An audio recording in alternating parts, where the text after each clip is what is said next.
उधर म्यांमार में पहले सेना ने बगावत की, चुनी हुई सरकार को हथियारों के दम पर गिराकर तख्ता पलट कर दिया, लेकिन अब सत्तासीन सेना के खिलाफ बगावत शुरू हो गई है। आर्मी के खिलाफ प्रदर्शन का दौर शुरू हो गया है। शांतिपूर्ण प्रदर्शन के तहत ताली थाली पीटी जा रही है, गाने गाए जा रहे हैं, रोशनी दिखाई जा रही है। हालांकि ये प्रदर्शन अंदरूनी मोर्चे पर है, लेकिन वो वक्त भी दूर नहीं जब ऐसा प्रदर्शन चीन के खिलाफ होगा, क्योंकि इस तख्ता पलट में चीन के शामिल होने के सबूत मिल गए। इस रिपोर्ट में देखिए मार्शल लॉ का असली चेहरा। म्यांमार में मार्शल लॉ, अब जनता लेगी बदला।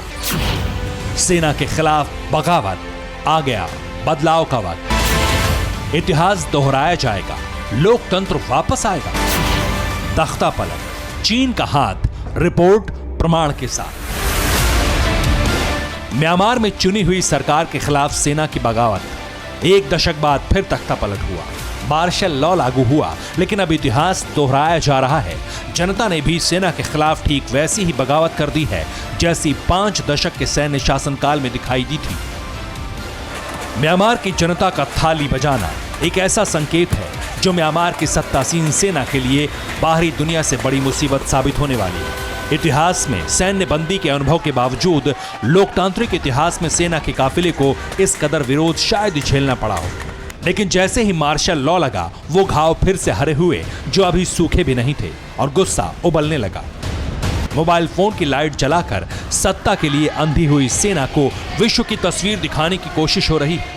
कैरोल में देशभक्ति गीतों से सैन्य तानाशाह को कोसा जा रहा है। इससे बड़ा शांतिपूर्ण विरोध और क्या होगा, क्योंकि इसके बाद जो अंतिम रास्ता बचता है वो हिंसा की तरफ जाता है। लेकिन आपको जानकर हैरानी होगी कि इस बगावत का असली जिम्मेदार सैन्य शासक मिन ऑन्ग हलाइंग नहीं है, बल्कि चीन है। एक देश में लोकतंत्र की हत्या का पाप जिनपिंग के सिर पर है। म्यांमार के हालात को लेकर जो चीन अब तक अटकलों में था, उसने खुद अपनी कारस्तानी के सबूत दे दिए हैं दुनिया को। यूएनएससी में तख्ता पलट के खिलाफ निंदा प्रस्ताव आया। अमेरिका, ब्रिटेन समेत कई स्थायी सदस्य मुखर हुए, लेकिन चीन ने वीटो पावर से इस प्रस्ताव को रोक दिया।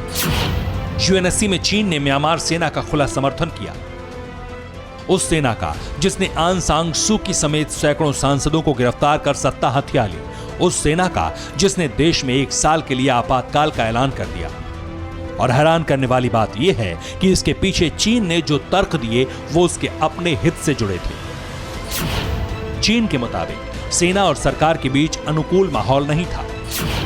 म्यांमार में राजनीतिक स्थिरता बन नहीं पा रही थी। सरकार जनहित में काम करने में नाकाम हो रही थी। लेकिन सच्चाई यह है कि जिनपिंग के महत्वाकांक्षी सीपेक प्रोजेक्ट को म्यांमार सरकार ने ठंडे बस्ते में डाल दिया था, और इस हित को साधने के लिए चीन ने उस सेना अध्यक्ष से हाथ मिलाया जिसे यूनाइटेड नेशंस में उसने नरसंहार के आरोपों से बचाया था। यानी अब तक जो भी हुआ वो सब चीन की प्लानिंग के तहत ही हुआ है। Bureau report, TV9 Bharatvarsh.